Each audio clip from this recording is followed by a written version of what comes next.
Wi canicatana momelaguan tetlaspaloli campa hueli campa anitztoque toteco mamechintiyuchiua tiquitztoque ni tonati tlen ya mosiahquetzati. Bueno, ni ya mosiahquetza kin tlauilitis sequinoc maseualmeh tlen cateh momelaguan itzintla ni tlaltepactli timauisuah nohquia ne mixtli cacaxitecatlahtoli nube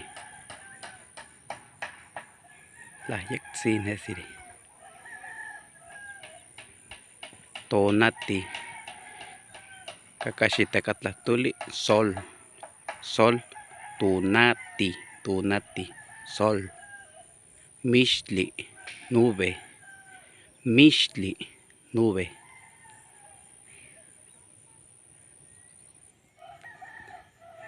neya mosiahquetzatine tonati yectzin nesi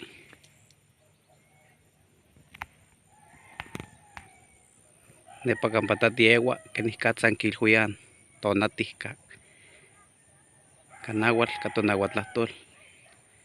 Gracias por ver nuestros videos. Estamos aquí platicándoles un poco de cómo se dice en lengua indígena náhuatl sol es igual a tonati,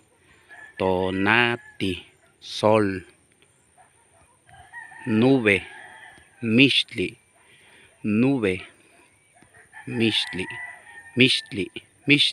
así como suena, mixtli, nube, tonati, sol, tlapuyahuixti, está atardeciendo ya, se pueden dar cuenta y ya empieza a ocultarse el sol, a darle luz a los que viven en el otro lado del mundo.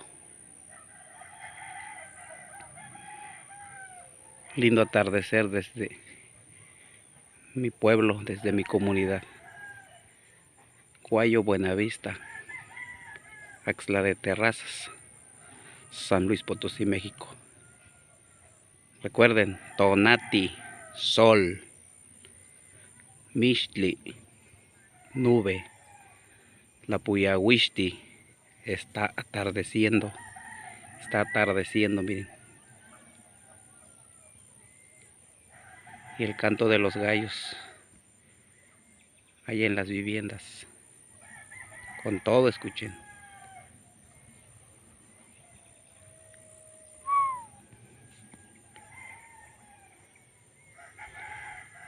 Parte de los paisajes con que cuenta mi hermosa y bella Huasteca Potosina.